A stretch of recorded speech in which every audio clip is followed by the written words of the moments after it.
States of America and to the republic for which it stands, one nation, under God, indivisible, with liberty and justice for all. Thank you very much. Welcome, everyone. We are being broadcast live over cable television channel 12 and on YouTube, where my wife's watching. Hi, hon. Roll call, please.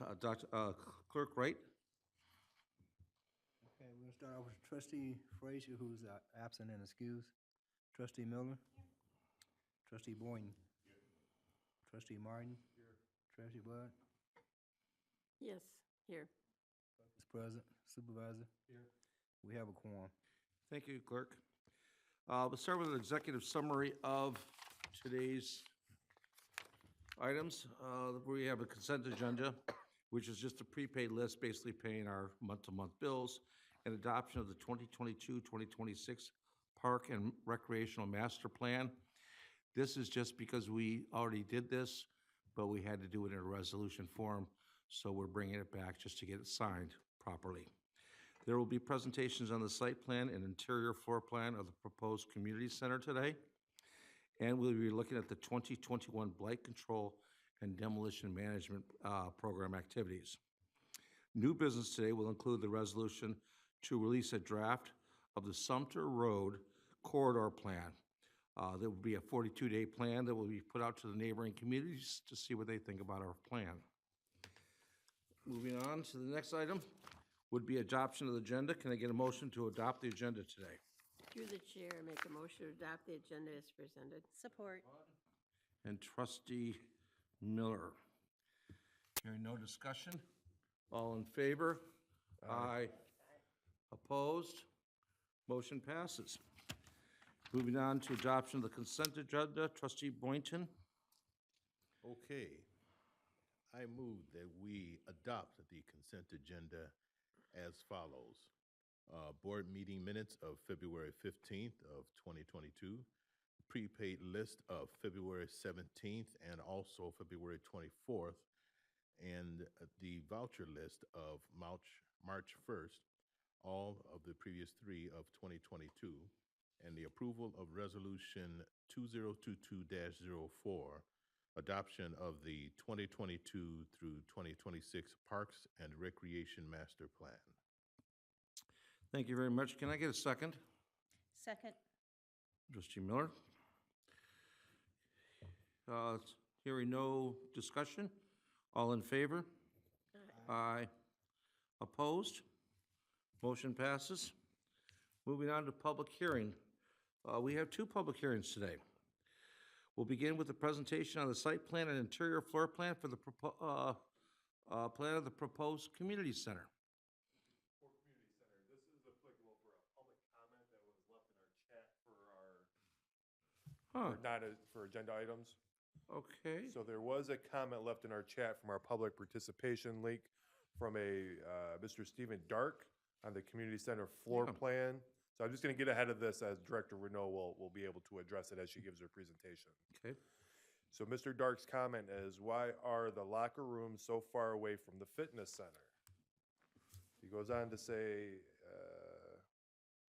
it seems a bit bizarre to have to walk all the way through, he doesn't say through the main lobby and past the theater just to get to the gym, fitness center, to the lockers. So that's Mr. Dark's comment. Mm-hmm. Okay. We will hopefully get that answer from our director who's coming up next. Director Renault, would you please make your presentation?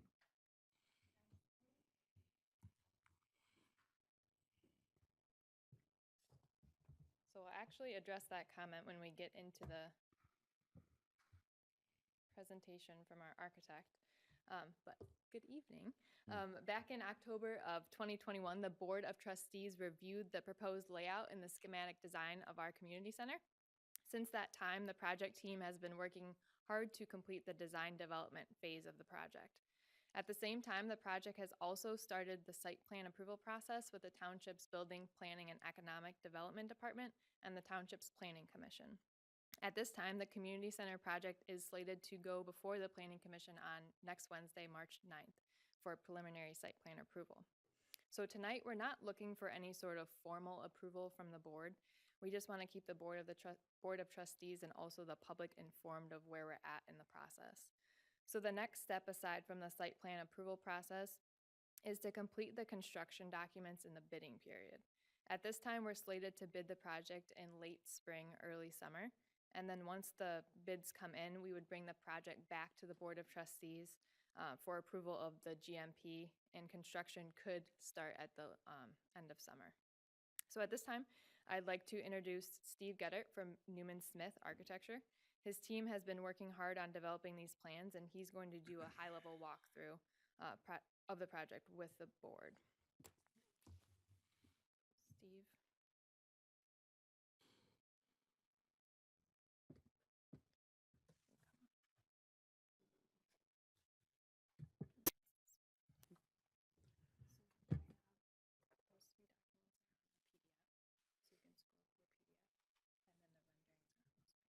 Okay, scroll. Which way to scroll? Scroll down. If you want me to control it, I can. Or just changing pages? With the arrow. Oh, just arrow keys? Yeah. Okay.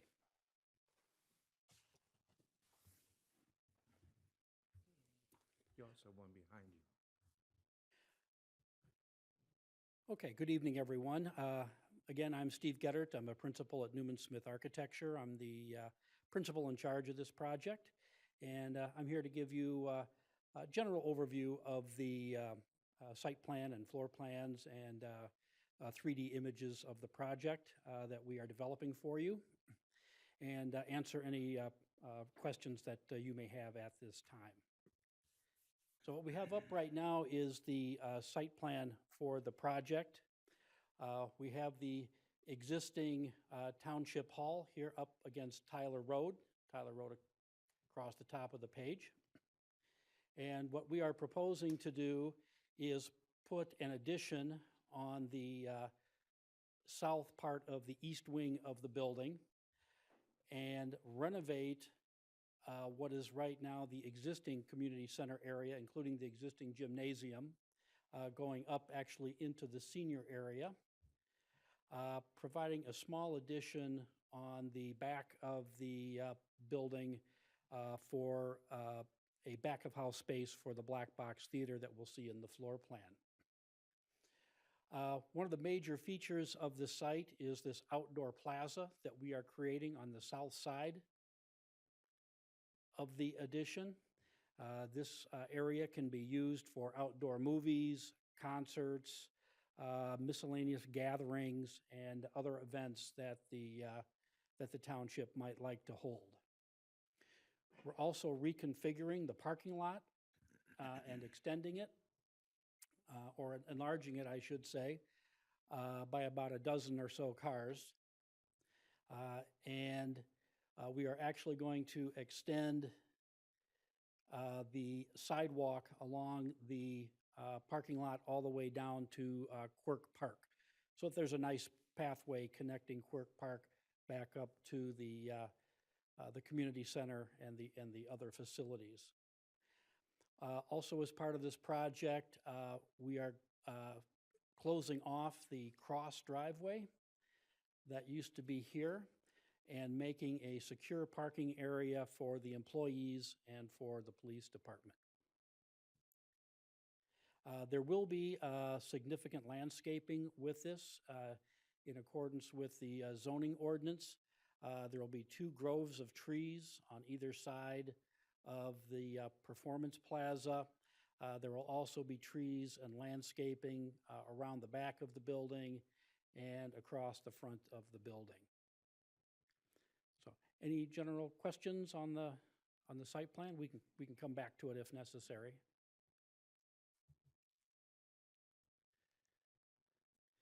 Oh, this is the floor plan, if I can get it.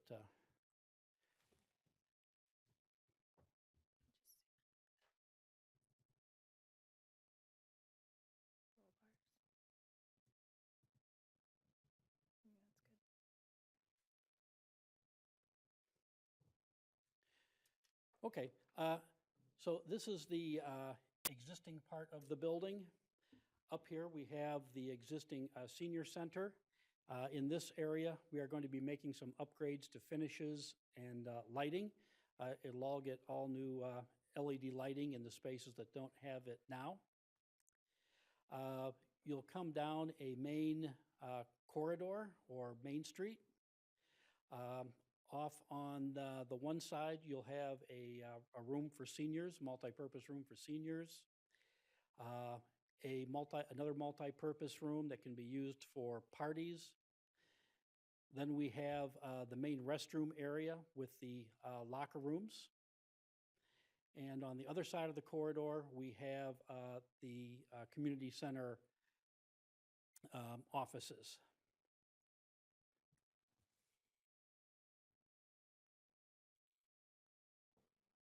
There we go. We are providing a new entrance to the building here. You'll come in, there will be a reception desk on the side right off of the new offices.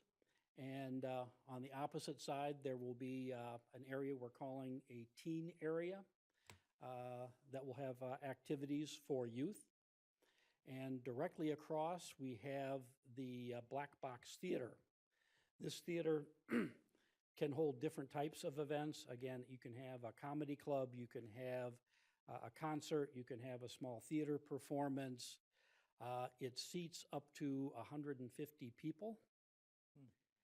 And in the back, we have a little back of house area, which has a couple of changing rooms for the actors, small area for catering in case this is used for an afterglow after a performance. As we move down the corridor, we have another multi-purpose meeting room, again, that can be used for parties, and a third space that can be used for child watch, child play, or again, could be used for a party, and that's this room in here.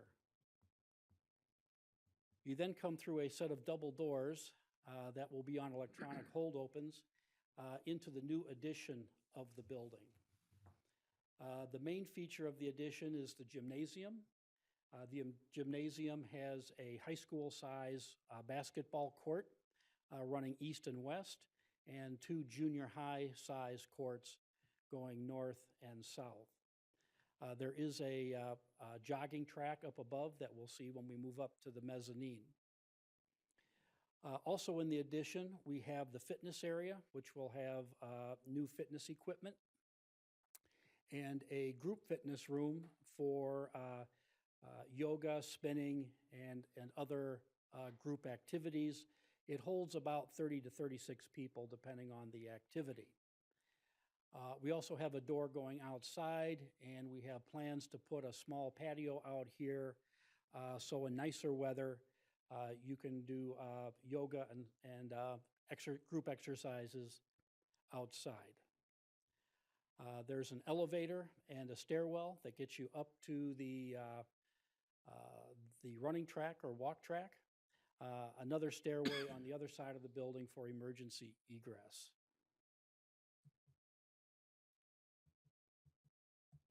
While you're on that location, we had a resident, Steve Darkman, or Steve Dark. He asked why the locker rooms were so far from the workout area. Yeah, we spent a lot of time analyzing the floor plans, trying to make all of these blocks work, especially within the existing building. The main reason for putting the locker rooms up here is the fact that because of existing space up here, we could not get windows. We did not want to move these, like this play area up here where it would not have windows. The locker rooms do not need windows. And it's actually just a short walk from the locker room into the fitness area. We also find that a lot of people don't use locker rooms anymore. They will come dressed for their class, and all they need is what we call a day locker to put a purse or their keys before they go to work out. And we've provided those in the aisleway down in this area. So a part of this also was the size of the space. We would have had to flip the locker rooms, again, with this play area and a multi-purpose room. And these spaces, based on their program, would not fit up in this area. I get lots of time with them during the day, so does anybody have any questions? I can ask them otherwise. I'll continue. How many play areas you have? One play area, and how many meeting rooms for the kids for birthday parties? We have two rooms that we consider the birthday party rooms. We have one here on the south side and one up on the north side. And then we have this third area, which we call child play, next to this multi-purpose room. There's also a large door, like a barn door, that you can open up and use these two spaces simultaneously if you have a larger group. Are you going to have a dance room? Yeah, that's this room down here that we refer to as group fitness. It will have a wood floor, it will have mirrors, it'll have ballet bars, and it can be used for a wide range of functions. So it can be used for dance, yoga, spin classes, and those types of activities. And I noticed in the cube, you've got, you set up theater-type seating. I take it the cube is still, what is it called? Adaptable enough that that it still can be used as its cube function? Yes, this seating actually is collapsible, like bleachers, except that it has actually comfortable seats on it. I think there's like 80 seats there. So this all collapses up against this wall. So you still have the large area there, again, for different types of performances. And do you have a spare office for the community? Say that we have a community groups that want to use an office for something. There is an office back here for the theater. Okay. I believe there is some shared space back in this office area that can be used. Okay. Through the chair, Yes. where will this teen center be? The teen center is right here. It's right off of the main lobby. There's a little wall here. There's a couple of vending machines. There's televisions on both sides. There are 3 individual booths that seat up to 4 teenagers. It'll have power, so you can plug in your laptop or your phone. You can talk, you can do homework there. We are looking to provide some computer stations up against the wall, again, for doing homework or for gaming and those types of things. So when you talked about the theater room and the office there, how big is that? And can that host like a community association meeting or any other committee that we have that meets in our community? Or are we going to keep that here? The office space that's in the backstage of the Black Box Theater, that's the office space that we dedicated for those community groups. Oh. It wouldn't really be like a public open space. It would be Okay. an office with lockable file cabinets, but any sort of meetings like that you were speaking of, we could definitely do in those 2 multi-purpose party rooms. I see. Those will have conference tables and be able to host those community meetings. Excellent, thank you. The chair, the dance room where you said that would be where the kids would have dance lessons and stuff? Where is the areas that the parents are going to be able to sit and watch? The parents can sit out here in this And how many will that hold? area. We could probably get 12 people in there. Okay, because the problem we had the last time with the dance is that they don't want the parents watching. So usually we had a window where they could open it so the parents could watch for the last 10 minutes like they allowed. The biggest problem was there wasn't any place for them to sit. Along here, this is a combination of benches and low lockers. So there is seating, quite a bit of seating actually along here. Then 12? More than 12? I think you could sit, let's see, this is seating. Yeah, probably 12 to 18. And in the teens center area, will there be couches and those kinds of things there for the kids? Or is that something we purchase later on? That is something that you will be, that you would purchase as furniture, but There is room for that kind of furniture there for them to sit around and relax if they don't want to sit at a cubicle and do, yes, okay. yes. Bags? Yeah.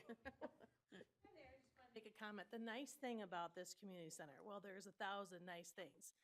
But one thing we were not able to do in the past was offer adult activities to do while their kids are in dance. So I would anticipate a lot of our adults are going to be walking on the track, maybe working out while their kids are in dance class. So something we will ensure is that the kids are not getting out and being released without a parent present. But the parents are going to have plenty of activities to do while the kids are in classes. So we Okay. look forward to that. And will there be like a one-way mirror that they can still watch if they wanted to, or? I don't know if we've gotten to that point yet. Okay, okay. And that may be something. And like you had mentioned, that is a concern of the instructors. If the kids can see their children, we know as Exactly, parents, we it's want to watch our yeah. kids. But the kids can see the parents, and it does become a distraction Yes. for them. But that's something that we're still fleshing out all of the plans. I just wanted you to know that they will definitely have a lot of activities for the adults to do while kids are in class. Oh, double duty. Mom can get fit and kids are at dance. Perfect. Okay, we'll move on to the next one. Oh, there we go. This is the Jog Walk Track up on the mezzanine that goes around the gymnasium. There's a small stretching area up at the top of the stair. And then again, there's a bench there and some lockers if you need them. And then there is an elevator that can get you up there as well. And how many does that elevator hold at one time? How many? That elevator could probably hold comfortably maybe half a dozen people. Okay. But I'd say typically the people going up to do the walking are going up the stairs, but that's not always true, especially for people who are going up there to rehab. Right. A lot of people can walk, but they can't climb. And the elevator is sized so that we can get a gurney in there, which is required by code, in case that there's some type of incident up there. All right.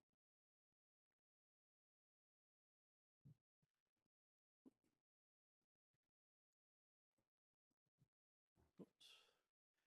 Which way am I going here? Looking at the renderings. Yeah. Arrow those, okay. So this is a Beautiful. rendering of the east side of the building. The part over here on this side is actually part of the existing building that we are going to add some windows to and reclad in brick. And actually, the existing building extends right over here to this blue block of space. This is the new community center entrance. It has a small canopy with some signage on it. We have a vertical element here that will have the township logo on it, internally illuminated. And that just acts as a kind of a banner to help identify the entrance. It also helps balance this lower portion of the existing building with the higher blocks that we have further to the south. This area in here is the teen area. Lots of windows, lots of natural light coming in there. And then the blue area here, this is all blue metal panels and then windows. This is the fitness center where all the fitness equipment is. And then beyond, we have the gymnasium with the mezzanine running track.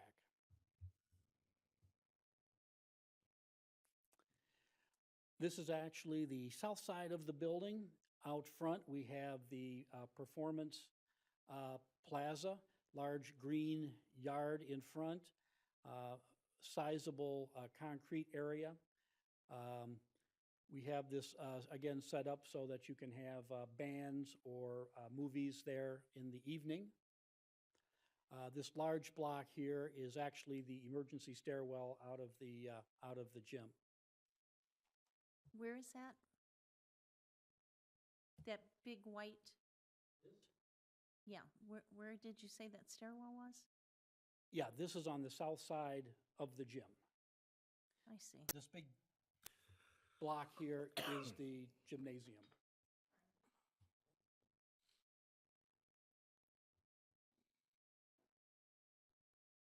And this is the west side, or I guess the back side, if you will, of the addition. This is all brick. It's actually 3 colors of brick to add a little bit of interest instead of just having a big blank wall. We do have windows at every corner of the gym that lets a lot of natural light into the gym, and also a lot of light and views for people who are up on the track, doing laps around the track. They'll get various views out to the park. And then back here, the blue area, this is the group fitness room or the dance room with the outdoor area for outdoor group activities. And then in the back here, we have the little addition, which is the back of house for the theater. Go through the dance floor to get to the outside? You have to go through the dance floor to get to this little outdoor area, but not to get out to the main area. The main area you can access either directly from the parking lot, or you can come through the front entrance and through the gymnasium. And you said that there was windows at the corners of the walking track. I don't see any on the back, on the south side. There's one, this is a large window here. Oh, there it is. Oh, there's another one, whoops. There's another one here. Okay, There's another one hiding behind this tree. okay. I like that idea. And then one more right here, so. Okay. So with the gymnasium, you have to balance the amount of light coming in versus, you don't want too much glare coming in if you're playing basketball or volleyball or pickleball. You don't want that glare onto the courts. So we try and be careful with where we place the windows. And did you think about where the sun is when you put those? I was just thinking that. Sorry. I really was.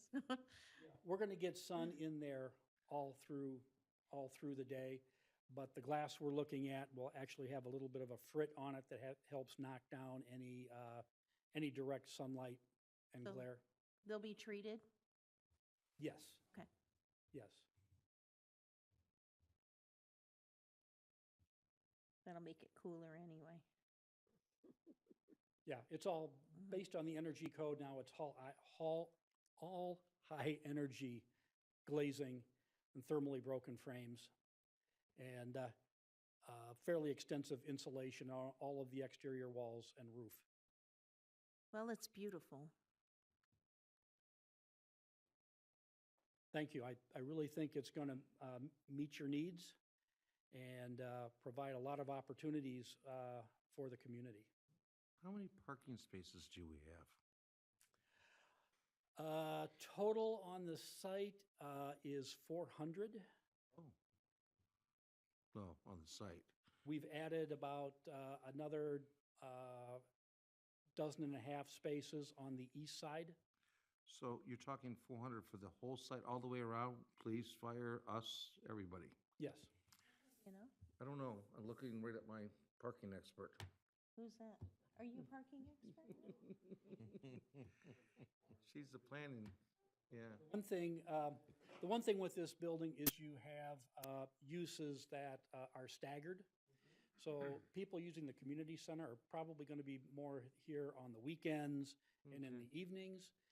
People coming to the township hall are going to be there during the day when it's open.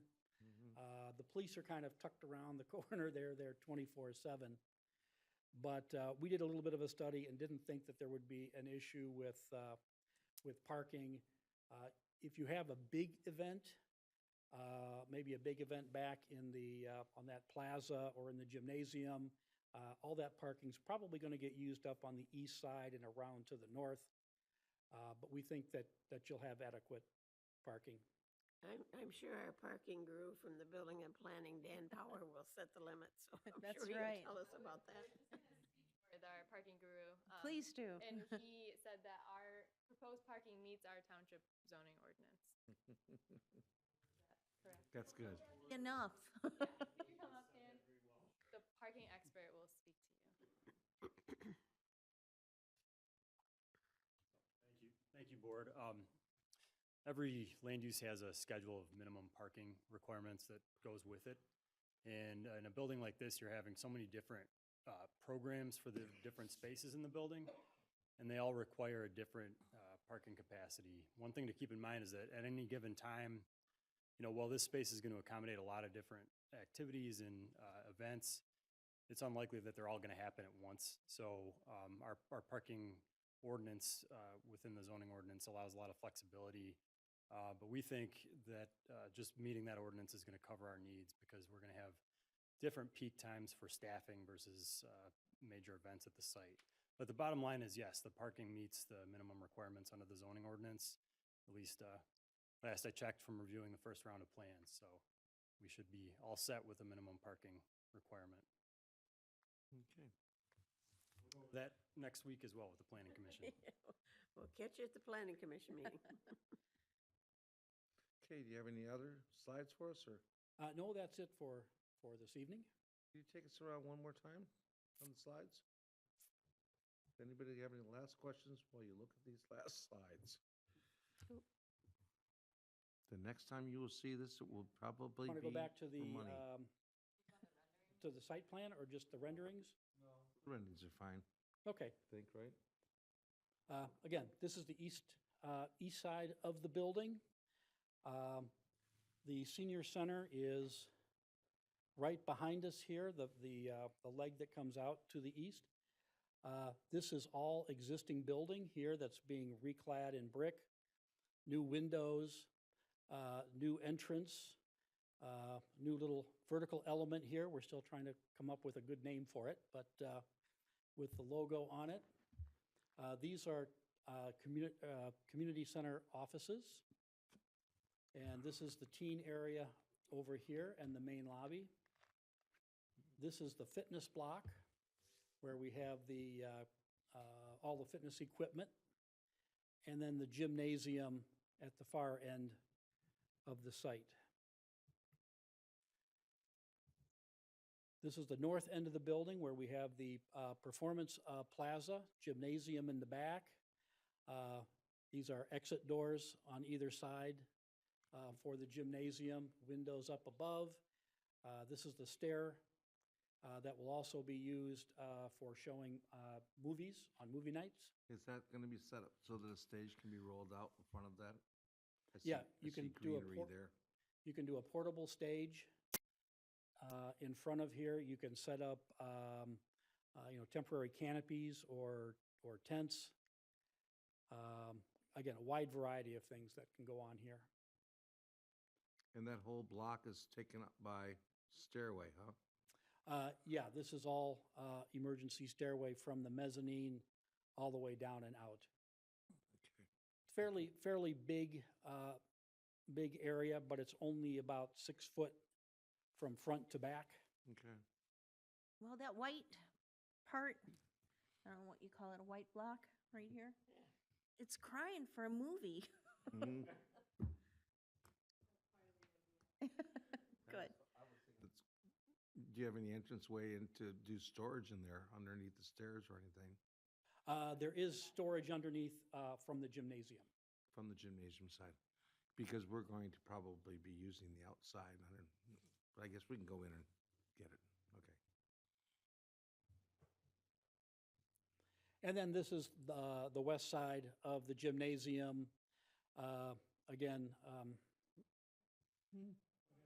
Well, that's about that. Does anybody have any last questions? No. Okay.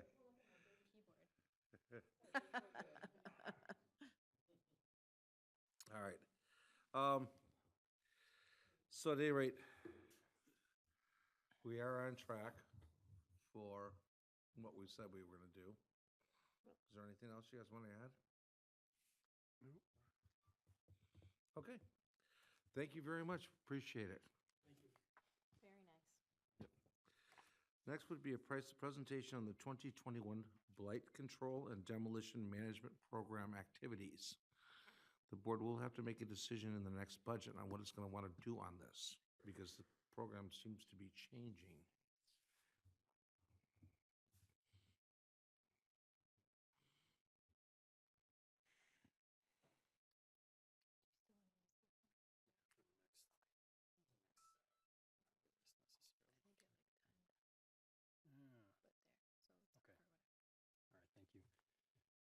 Thank you, Board. I don't need to present anything on the screen here, so I'll just go through my report. I appreciate the opportunity to speak about our blight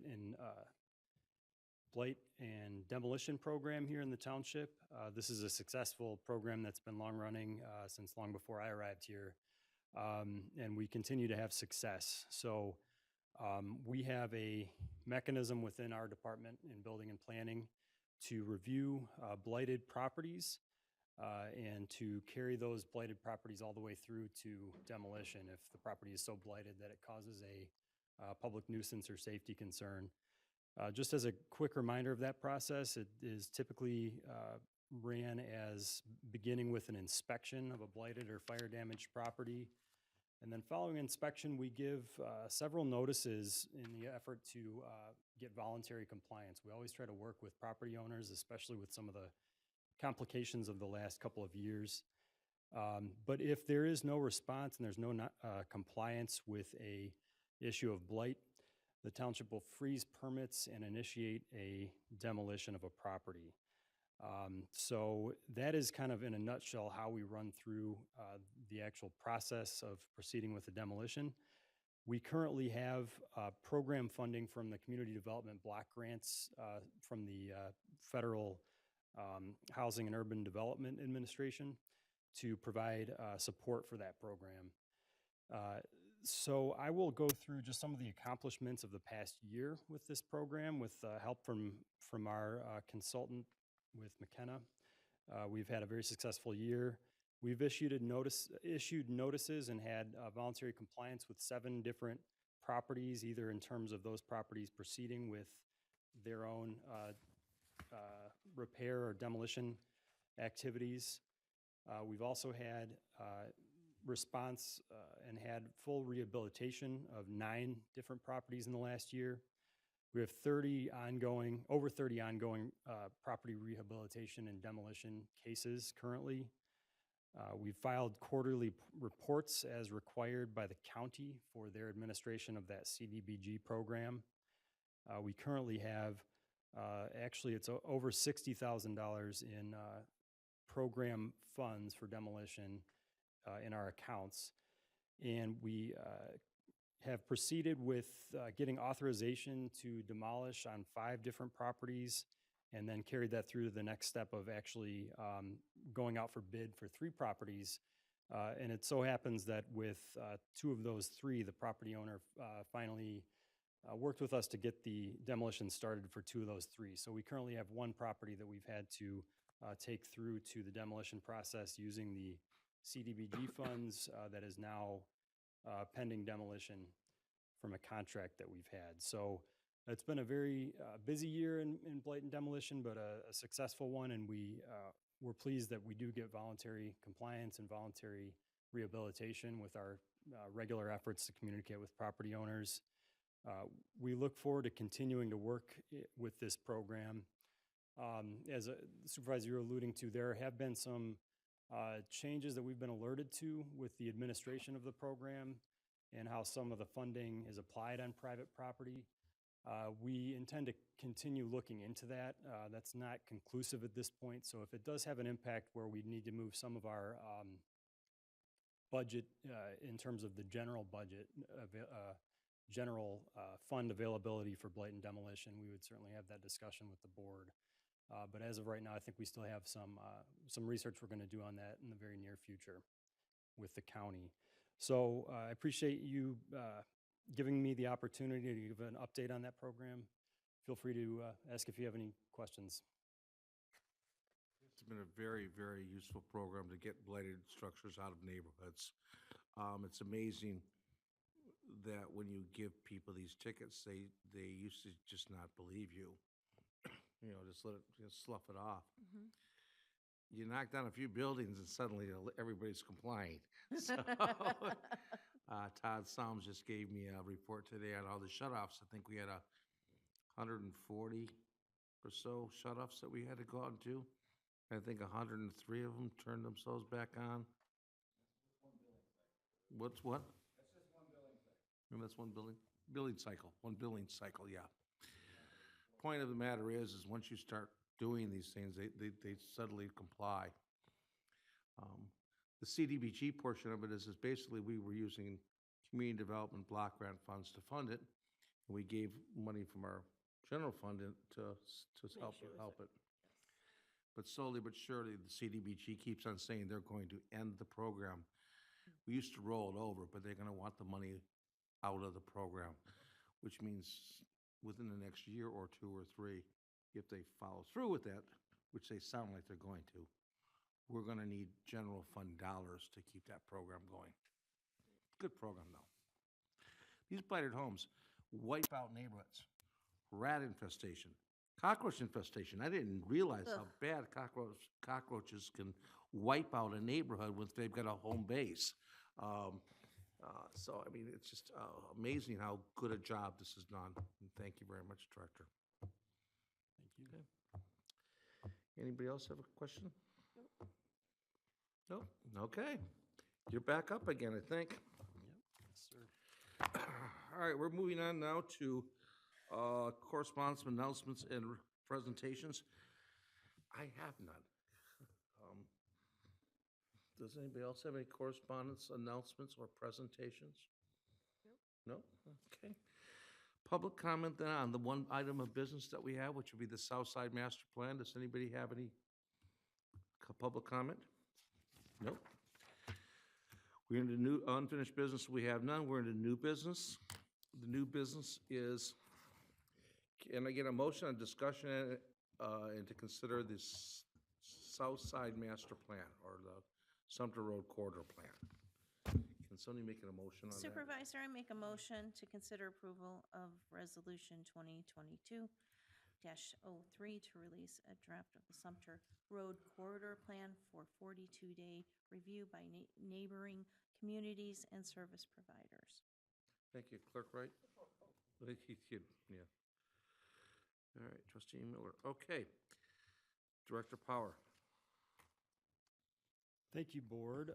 We might not have any public comment right now, but I am hoping to be able to bring one of the voices of the participants into this discussion. I don't know if we have Adam Cook on the line here in our participants list. Okay. Yeah, that would be great. And Adam, I know you're out there, and I'll appreciate your insight as we go through this. I'm going to give an overall summary of this effort, which is pretty involved. There's a lot to it, so I'll try to keep it at a pretty summary format. The good news is you have the next 6 weeks or so to take a closer look at this plan, but I'd be glad to run through kind of start to finish and talk about why we're doing what we're doing, what we've done to take us to this point. And our consultant here, thank you, Deputy Selman. Sumter Road Corridor Plan, or are they seeing Adam? you all, I think, are seeing Adam, and I think everybody else is able to see this slide, so Okay, I thank think we're all Mr. set. Cook, if you wanted to unmute yourself, you'd be able to address our board. We can check our audio. Oh, his audio's not working. Check the, on your, maybe on your computer, check that sound down there. Chill with the TV. Mr. Cook, why don't you try one more time? We got him.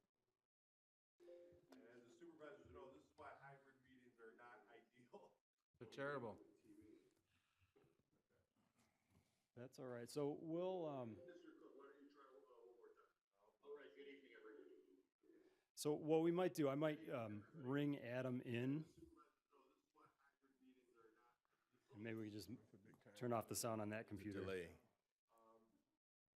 You need to turn off the sound on one of them. Yeah, it's going to cause a delay. There's no getting around that when we use this. Let me see. Let me think if we can get another way for him to maybe Yeah. have input with direct link. Watching the meeting here or just calling Adam. Yeah. Yeah, I'm actually gonna try a good old telephone call here, and that might do the trick, so.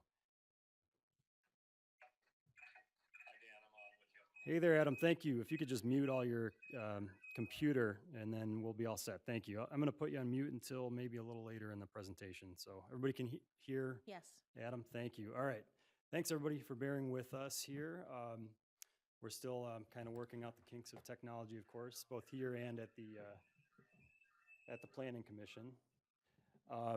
So I'll start by saying this is a effort that has been a lot of work on the part of many stakeholders. I want to commend our Planning Commission for all their hard work on this. There's also a subcommittee of planning commissioners who put in even extra hours on this. Community members from especially the south side of Van Buren Township, south of the city of Belleville, who came out to participate in this plan, and even our neighbors in the city of Belleville and Sumter Township. It's been a much needed effort to kind of modernize what we're allowing for in this corridor so that it can potentially grow and redevelop and prosper in the future. So appreciate everybody's help with that.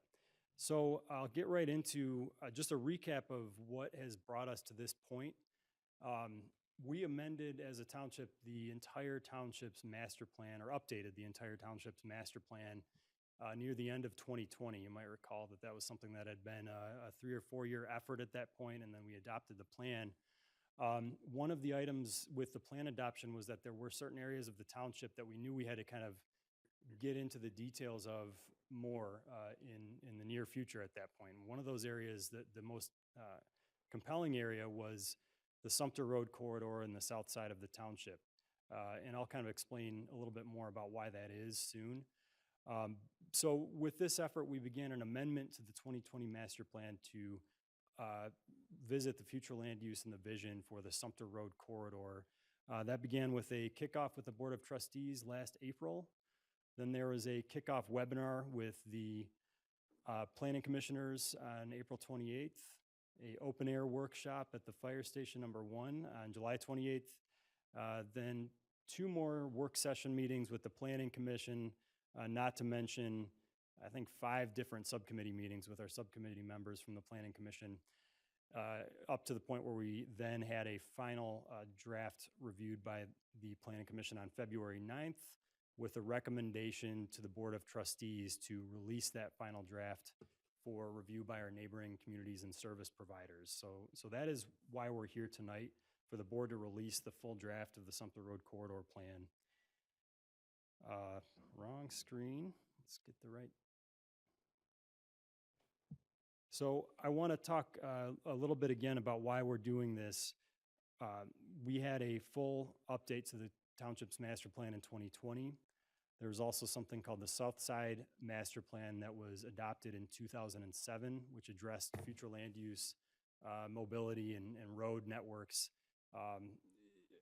capital improvements within the area of the township south of, essentially south of Belleville Lake in 2007. Recognizing that there was more detail to be visited with the entirety of the master plan in some areas. And then also recognizing that the 2007 South Side Master Plan left some things to be done on the Sumter Road corridor. We knew that we had to get back into specific planning efforts on the Sumter Road corridor. Where we left off with the 2007 master plan and with the 2020 master plan for this corridor was that it's really an area where we had relegated to rural residential or agricultural uses south of Hull Road. And then as you travel north toward the city of Belleville, it was planned for commercial, and it was planned for something called mixed use, but mixed use was not defined. So we recognized that we needed to give those categories some new definition to be able to allow landowners and stakeholders in the area to make the best use of that space and to have land uses that they actually can appreciate. So that was the impetus for starting this effort. As with any master plan or update to a master plan, amendment to a master plan, we have to recognize kind of where we came from. And this is where Mr. Cook of McKenna really has a wealth of knowledge. He really dug into the history of the corridor dating back before the railroad was in place, looking back at the land patterns of settlement in the 1800s all the way through today. I won't go through the entire history of the corridor, but what you can know now is that what we're focusing on is the corridor as it currently stands, which is from the city of Belleville, where South Street intersects the Norfolk Southern, formerly Wabash Railroad, to Bemis Road, which is about a little less than 2 miles. There are north and south segments. So north of Hull Road, you're looking at land use that kind of transitions toward that more urban character of Belleville. And you have more of a mix of residential and small business commercial uses, as opposed to south of Hull Road. It's really more agricultural, large lots, large residential uses. But you also, even north of Hull Road, have some rural character because you have these long residential lots that go all the way back near where the railroad crosses west of Sumter Road. So we inventoried all of the land uses in this area as part of our 2020 master plan. Recognizing what we were working with, we wanted to start getting some public engagement on what people wanted to see for the corridor in the future. So one of the biggest efforts in this regard was the open air workshop at the fire station last summer, but we also had a wide variety of written comments that myself and Adam had received. But the takeaways from the public input were that people are still very interested in rural preservation, both north and south of Hull Road. So maintaining the rural character of this area, taking care of vacant businesses. And this is really important because when we talk about planning for new land use, we're not necessarily talking about building up brand new sites to take commercial uses and spread them around. Some of what we're trying to reflect in this plan is the interest in making the conditions so that you can revitalize some of the underperforming commercial centers, both in the city of Belleville and in Van Buren Township. We looked at the need for there to be good neighborhood services. The residents also commented on the need for senior housing, the need for complete streets, which includes bike and pedestrian access on our road networks, as well as recreational amenities and open space. So those were kind of the themes that fed into the analysis for this plan. There are some areas that really stood out, and this image particularly is a little bit disorienting as you look at this vision for the corridor, because we're looking from north being on the left side of the screen to south being on the right side of the screen. This is just the way that we were able to enunciate some notes about our observations. But there's a variety of observations here. You have this pattern of long residential lots west of Sumter Road, some underperforming businesses. Many of them are east of Sumter Road, and a longstanding existing subdivision called the Rulo subdivision that defines some of the character of the frontage on Sumter Road near Hull. And you start to recognize patterns, and I won't go through every one of these call-outs, but these notes indicate that there are patterns in this district that start to tease out. It's not a broad brush. There's not one mixed use or one type of commercial or one type of industrial or residential that's going to work in this whole corridor. It's really that if you look at the individual lots and their relationships with other sites, that's where you start to spell out what's going to make sense for future growth in those areas. So when we start to think about mixed use, that takes on different forms based on the observations that we have about these lots and their relationship to the surrounding area. The kind of the notes and the feedback that we got up to this point led to a vision for the corridor. The overall vision is that the Sumter Road corridor is a southern gateway to Belleville and the economic centers of Van Buren Township. It also serves as a transition to the rural southern portion of the township. And then there were specific principles that were embodied that needed to be called out for the entire plan. So one is that the existing semi-rural character of the corridor will be protected and preserved into the future. Another is that the corridor will accommodate a mix of land uses that are appropriate for its existing character and location within the township.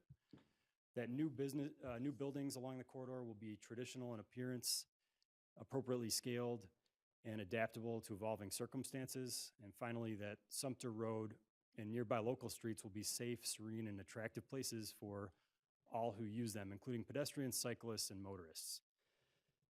So with those principles in mind, we started to look at I'm going to show you the big picture for the district, and then we'll drill down into the specifics of what this all means. So by and large, one thing you'll notice here, based on the feedback, the strong feedback we got, is that a lot of that area between Hull Road and Sumter Road is green, and you'll see that there's kind of a hatch mark over the green.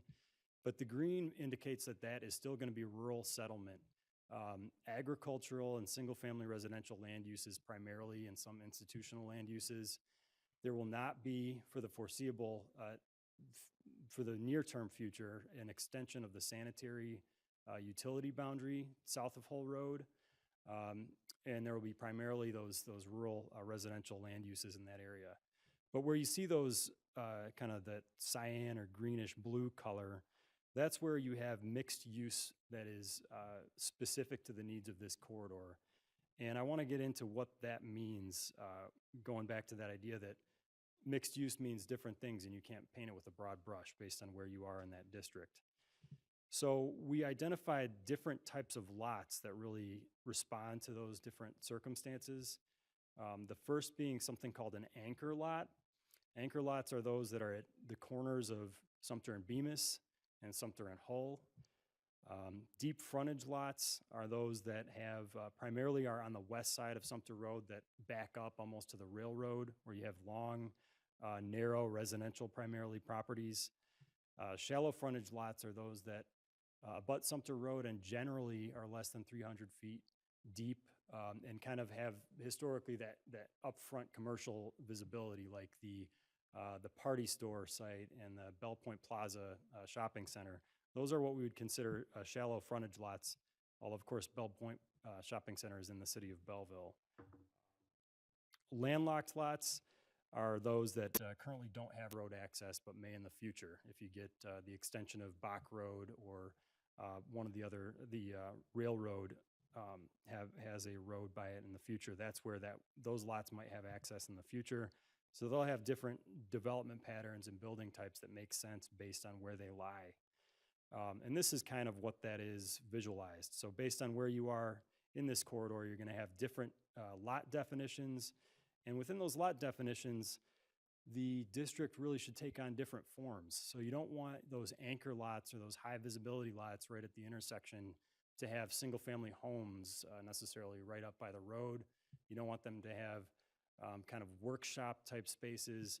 You'd want those to have more of buildings that are aesthetically appealing, mixed use type buildings, retail buildings with high quality materials. And then you might have an accessory use on those sites that has more of a component where you're creating products, or maybe you have a barn style building that services kind of a agricultural tourist activity up in the front of the site. That would be different from those shallow frontage lots where you're not going to have as much space, but you might have benefits from having a traditional commercial or office visibility right up by Sumter Road. And then you get into the deep frontage parcels, and that's where a lot of the residential homes that are there now may remain in the future. We have to respond to that. Those would be suitable to be developed kind of in tiers where you have a certain type of building up near the front of the site, and then different buildings in the back of the site that serve as accessory uses. And those are those kind of dark purple deep frontage lots. And then finally, those landlocked parcels where you'd have the ability to create new land use that gets serviced by roads in the future that might extend into that area. I mentioned Rouleau Avenue, Bach Road. If there's ever going to be any viability to building back in that part of this, this neighborhood, those roads would have to be extended. And if those roads do get extended, that's where you can have a certain variety of buildings that would be suitable for that area. And so the plan identifies suitable building types. I'll just identify what some of these are. You'll see if you read the plan, you'll see the different building types kind of called out. These are just some examples where you have building types that respond to the different districts.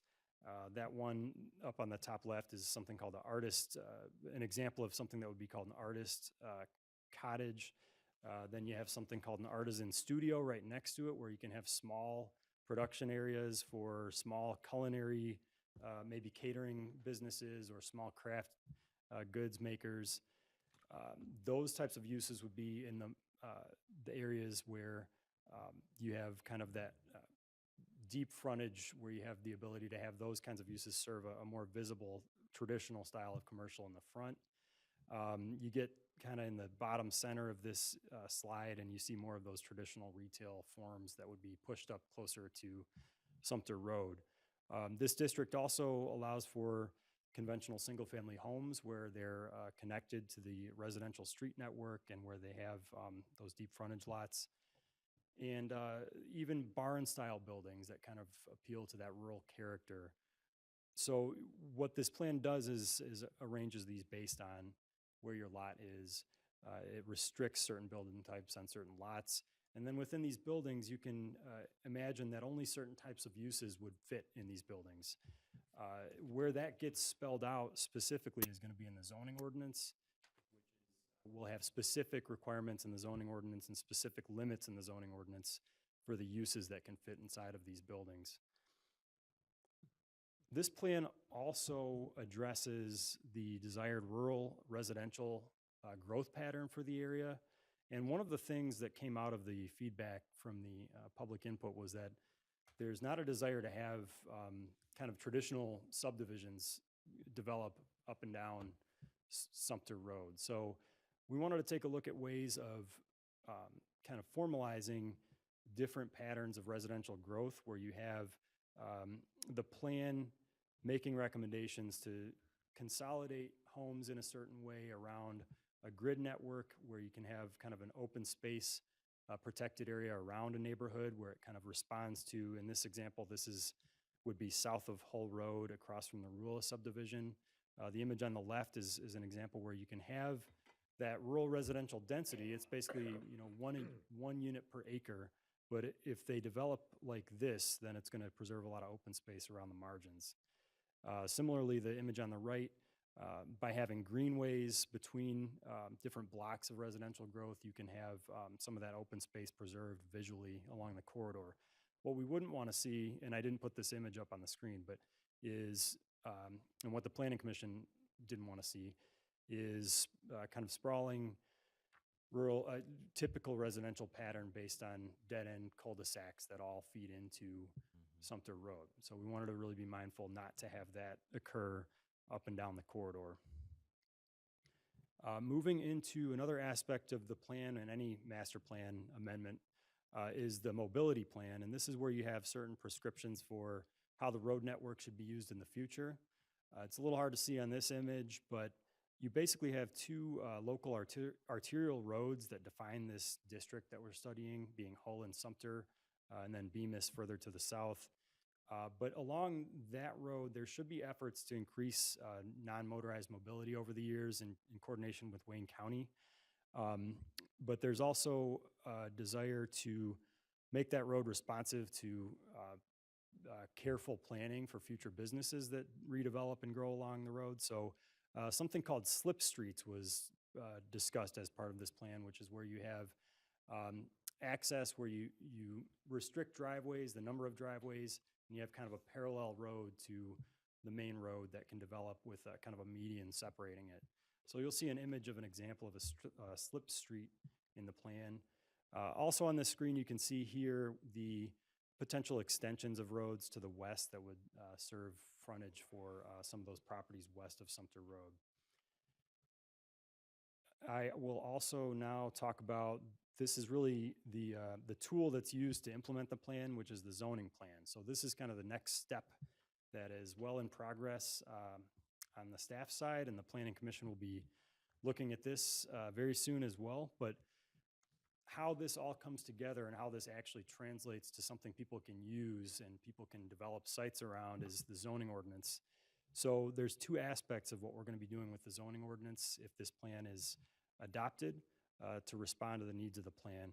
One is to make a Sumter Road specific Sumter Road mixed use zoning district. Within that district, you will have permitted uses and use restrictions and permitted building types and associated uses and setbacks based on what type of lot you are and where you are in the district. There will also be something called a Sumter Road Overlay District. And you on the board, and especially you on the Planning Commission, are probably familiar with what we call the B-ROD, which is our Belleville Road Overlay District, north of the Belleville Lake, where you have specific landscaping treatments and architectural requirements that kind of unify the look and feel of the whole district. So we'll be looking to implement the same thing along Sumter Road in this corridor to a lesser scale, because it's not going to be as urban, it's not going to be as maybe formal or ornate in some cases as what's on the B-ROD in the Belleville Road Overlay District, but we're still looking to have standards that unify the architecture and the landscaping along the corridor, things like street trees when sites get developed, and then standards for access as well, so minimum spacing of driveways and some other things about how the roads are designed. These are all the details of this plan that get spelled out in the zoning ordinance. The zoning ordinance is going to be, again, the tool that implements the plan. And one overarching aspect of this whole exercise, and with any master plan, is that this doesn't happen overnight. This is a 20-year vision. The zoning ordinance is used really at the discretion of the property owners. When they're ready to develop or redevelop, that's when the zoning ordinance kicks in and defines what you can do with a rezoning. As things sit today, people can continue to use their property as it's currently zoned, but this set of zoning changes will enable the conditions for people to start to free up some of that space that might be boxed into a commercial category or an undefined mixed-use category today, and give some more definition and certainty to it so people can start developing and redeveloping their sites along the corridor. So at this point, the next steps are to have by state law, there's a 42-day review period where our neighboring townships and cities and utility providers review the draft plan. There's a formal public hearing with the Planning Commission, and then there's the adoption of the plan. And then kind of on a parallel track, we're going to also be working on those zoning ordinance amendments that bring the plan to life. The Planning Commission will be looking at those soon. So at this point, I've done a lot of talking about this, and there's even more information about it. So feel free to ask me questions, ask Adam questions here tonight. I'm going to bring him back in and see how the feedback's going. And Adam has just done tremendous work on this plan, so he's able to answer any questions as well. But again, you have 6 weeks thereabouts to follow up with me, and we can meet as needed to go through it. But I'm glad to answer any questions tonight as well. So thank you for letting me go through that. Okay.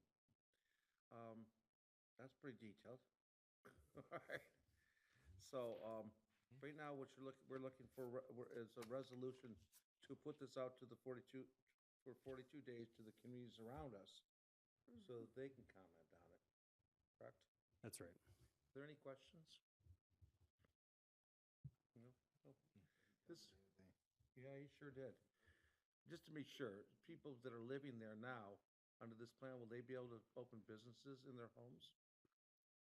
It depends, yeah, most of these lot types allow for commercial businesses to move in. Yep. It's, single-family homes have the ability to accommodate different land uses, and those will be spelled out in the zoning ordinance. Okay.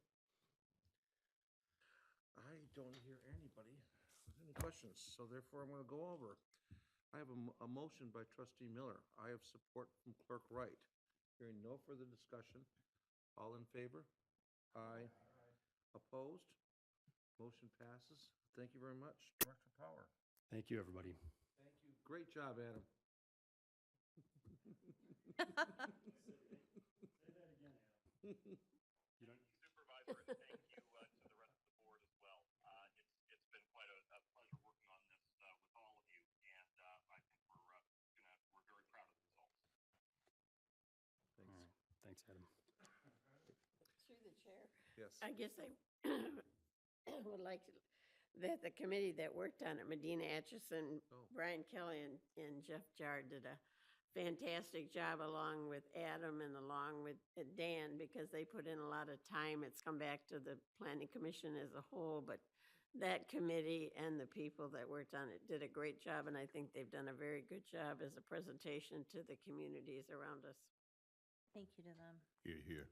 Yeah, we've done, this board actually has done a really good job, and the board before that, by making sure that these things got out to the community and made sure that we did do open houses and advertised the heck out of them and made sure we got people out and did social media. So our programs are stronger when we do that, so, yeah. All right, thank you very much. Thank you. Reports, we have none. Public comment from non-agenda items. Do you have public comment? Okay. So Mr. Dark did leave a public comment for non-agenda items, and his question was, how have the license plate readers' cameras been working? Thank you, Mr. Dark, for using our public participation link. Actually, since there was some questions earlier, we have Jason right here. Trustee, could you come up? Trustee Miller asked a question about whether or not we are going to see, as a board, policies and procedures, and we said no, because they were done by the police. Could you please let us know if we should be, and what you did? Good evening, Board. Flock is working well for us. It's still in the infancy stage. I mean, it's deployed, but we're starting to actually learn how to use it well. We do have a policy in place which governs our use. The policy we put together, we made sure that it's not used for personal use. It's used for law enforcement purposes. We have the ability to self-check what we're doing in the system. The system goes right to the officer's car, so they can access the system right out on the street on their laptop computer that they get their runs on. Everything that they do is run through their laptop computers, and then there is also the ability for the investigations in-house when they're investigating. They can get into the system at their desk, and they can do various searches to help with any type of investigations they have going on. Through the chair. Trustee Miller. How many cameras do we have up? Do we have up everything that we purchased? Yes, we have 30 cameras that are up, and that's exactly what we had purchased. And can you talk about how it's been a positive for our township? I think that's what was asked earlier. Well, what it does is, obviously, with people knowing that we have these cameras out there, these criminals that come to our town, that we have cameras, and we want them to know that. And we've had 2 incidents where it made a difference. Yeah, we had a couple incidents involving, both of them were, I'll call them, they're kind of kidnappings, I guess I would say, unlawful, taking kids out of school that the person was known, but they just weren't on the list, but they were known to drop kids off and pick them up and whatnot.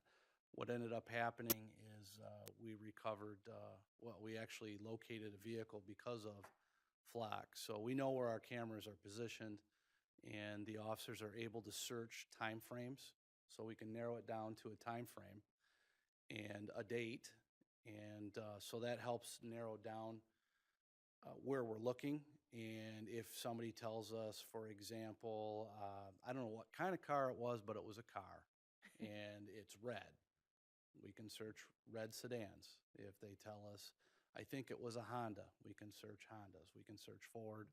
We can do a variety of searches, and it will develop a tremendous amount of hits because it searches our entire camera system as well. Because just because we're searching a specific area, we can search the whole system. And with that being said, the other communities that we are hooked up with, we have access, we share. So we have access to search their systems. When we do a search, it'll search everything that we're connected to. And so what ended up happening is we were able to narrow this search down very quickly. And we actually were able to narrow it down to a color of a car, the type of car, and we got a temporary paper plate. Oh. And Canton Township Police Department was able to make a stop within 5 minutes. And we recovered the kids, they were unharmed. It wasn't anything like that. It was just more of a domestic type thing. And it was very successful, and we had a couple of those. Sure, we two had- already. Yeah, and we also had, we've had some other incidents like low, I would call them like misdemeanor crimes that we're investigating that we've been able to search the system. It's helped lead us, give us an additional opportunity, a further lead to follow up on. We might not have solved anything, but it took us further than what we were before we had them. Well, it's already made an impact, and we've only had them up a very short time. Thank you, Chief Wright. Yeah, the officers are getting pretty good at it. I mean, you have to use it to understand it. I don't use it, the officers use it. But they can show me, I can go over to a computer and say, show me how to do this. I mean, I have the general concept, but I'm not using it every day. So was there a training involved with the officers? Yes, so what happened was we did like roll call trainings where we had set times and the officers got, a basic, this is what it does. It's pretty self-explanatory. The officers are on their computers all the time. So they're very good at techie stuff, especially our younger officers.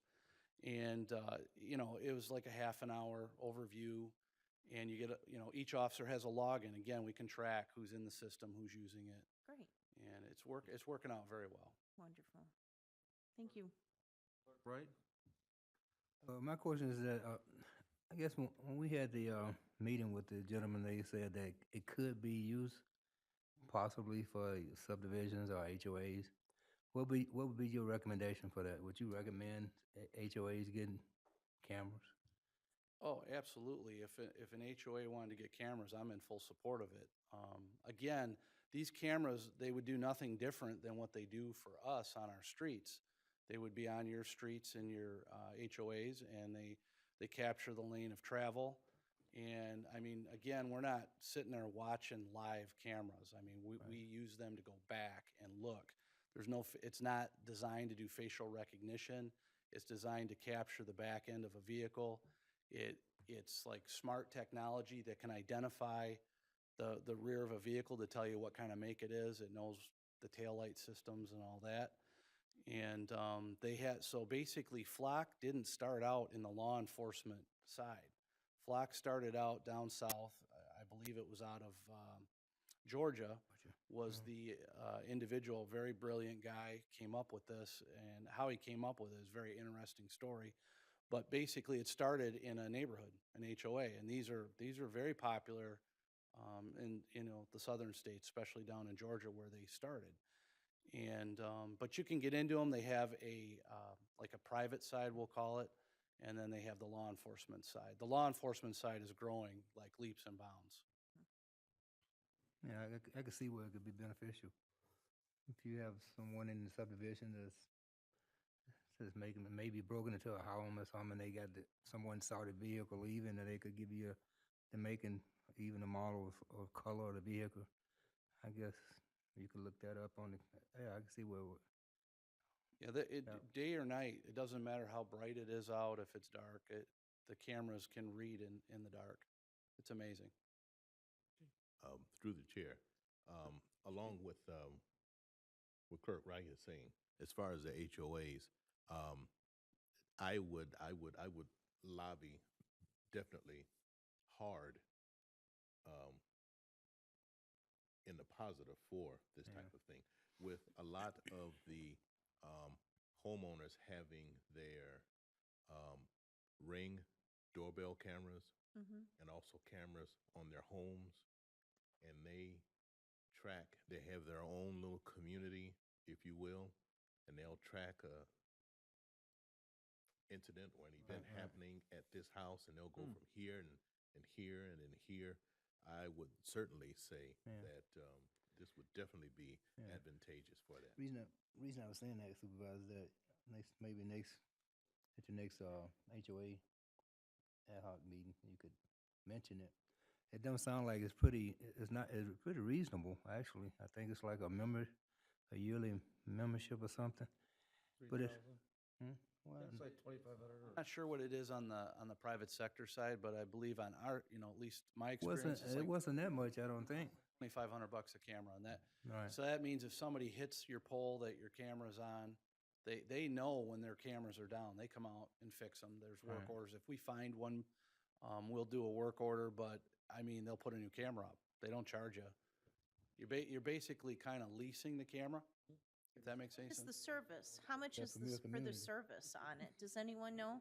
That's the Clerk Wright? service, is 25, we're paying 2,500 per camera. And if it's broke, I mean, that's the infrastructure. So we don't have to have a server, we have their system. That's what we pay. Okay. Yeah, that's a great deal. We looked at a lot of these, they were a lot more expensive than this. For 3 years, we've been trying to put one in, and when this came along, I just couldn't believe it. You got rid of all the major headaches, the massive storage in the cloud that could run you $100,000 a month. The downtime, the breakage, the power up. These things are, solar powered, battery powered, self-contained, just everything you wanted. And it is a funny story how the guy developed it, and I'm not going to tell it here, but long story short is all the problems the industry was having, this guy was sitting in his backyard, grabbed his cell phone and figured out how to do it.